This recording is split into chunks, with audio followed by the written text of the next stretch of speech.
Un parco fluviale per seguire l'asta del fiume creerà un corridoio ecologico verso Mestre, che ne ha veramente bisogno. Abbiamo tantissimi parchi, dei boschi, ma è giusto avere anche il primo parco fluviale. Via libera in giunta a Venezia ad un ampio piano di interventi per la realizzazione del parco fluviale del Marzenego.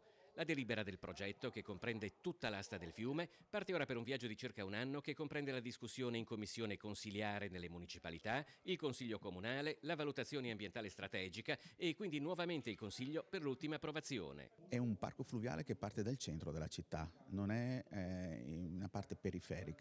Viene chiamato anche corridoio ecologico, quindi vuol dire che è uno spazio molto lungo che serve sia ai cittadini, ma diventa anche uno spazio di fruibilità corridoio ecologico anche per la fauna. Quindi diventa un ambito nuovo da poter visitare, ma soprattutto per riportare la natura all'interno della città. Diverso gli spazi dei parchi giochi, delle aree attrezzate, questo è proprio un ambito ambientale e naturale. Se da un lato l'obiettivo è realizzare un sistema di forestazione della città, dall'altro saranno anche risolti diversi problemi di viabilità.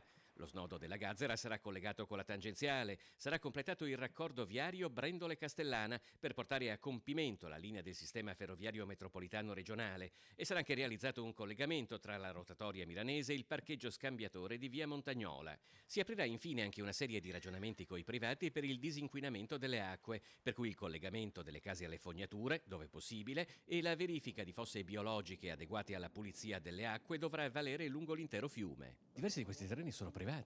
Sì, sono privati e questo atto dà anche la possibilità all'amministrazione di poter cominciare a pensare anche agli espropri. Sicuramente sono già stati condivisi con tanti di questi proprietari, soprattutto quelli che hanno delle ampie superfici e che hanno già trovato un consenso e quindi potranno collaborare senza opposizione alla realizzazione di questo progetto. San Valentino in arrivo, si può essere innamorati e anche acculturati. Innamorati, attenzione al regalo di San Valentino, quest'anno ci pensa il Comune di Padova. Ingresso gratis infatti per le coppie venerdì 14 a Palazzo della Ragione e al Museo degli Eremitani, ad esclusione della Cappella degli Scrovegni e la mostra Novecento Italiano, a Palazzo Zuckerman e al Museo del Risorgimento e dell'Età Contemporanea al Pedrocchi. Ma non festeggiano solo gli innamorati, perché le promozioni sono state pensate anche per la festa della donna l'8 marzo, il 19 marzo per i papà, il 12 maggio per le mamme, il 13 giugno festa del santo per chi si chiama Antonio o varianti e il 2 ottobre per tutti i nonni. I padovani, inoltre, possono sfruttare l'occasione dei musei gratis ogni prima domenica del mese. E al Lido c'è invece Lido in Love. C'è la parte del divertimento, la parte dell'aspetto sanitario, l'attenzione alla salute, la parte dell'attenzione ai temi sociali. Una giornata dedicata all'amore in ogni sua forma. Torna Lido in Love, giunta alla 7ª edizione, con il Gran Galà in Love che darà il via alle varie iniziative. Anche quest'anno l'evento punta a porre l'accento sul tema della violenza contro le donne. Il Gran Galà d'apertura infatti sarà l'occasione per raccogliere fondi in favore della Fondazione Doppia Difesa, che da sempre è al fianco di donne che subiscono violenza. Non solo si celebra l'amore in tutte le sue forme, ma è importante anche dal punto di vista proprio dell'impegno civile. Durante questa manifestazione il messaggio più grande che l'amministrazione sostiene a gran forza ormai da anni è quello proprio del contrasto alla violenza sulle donne. Io credo che nel giorno in cui si celebri l'amore è importante ricordare che l'amore non è violenza.